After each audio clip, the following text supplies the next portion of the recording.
In its 2025 budget, the Kremlin has allocated a record $145 billion for its war against Ukraine, a figure expected to remain steady through 2026, according to Bloomberg. Oil revenues continue to be the backbone of Russia's budget. In December 2022, Kyiv's allies tried to curb these revenues by imposing a $60 per barrel price cap.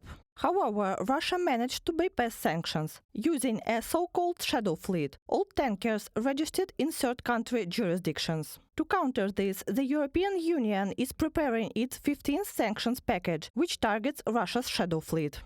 The European Union is working on a new package of sanctions aimed at targeting the shadow fleet of tankers Russia is using to get its oil to market. The package, which the bloc aims to approve before the end of year, is also expected to include penalties against individuals involved in the trade. From the Bloomberg publication.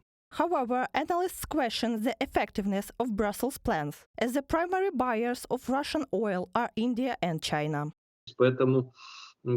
The key question is how much of this fleet is truly shadow and how can the EU enhance sanctions to prevent oil from reaching China and India. If these countries aren't sanctioning Russian oil, how can it be stopped? Recent U.S. sanctions are receiving more price. On November 21st, the U.S. Department of the Treasury announced the disconnection of Gazprom Bank from the international SWIFT payment system. From December 20th, all financial transactions involving Gazprom will be prohibited. Several commercial banks have also been targeted. These sanctions have already caused Gazprom Bank cards to stop functioning in over 20 countries and pushed the ruble to its lowest level since March 2022. However, some experts believe that Washington's approach to sanctions has been too moderate.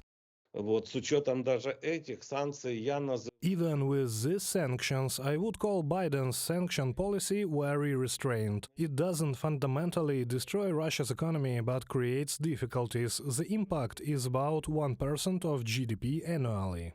Sanction pressure could increase with Donald Trump's return to the White House. Trump has already pledged to ramp up U.S. oil production and lower its price to $40 per barrel. Analysts also expect heightened focus on the shadow fleet.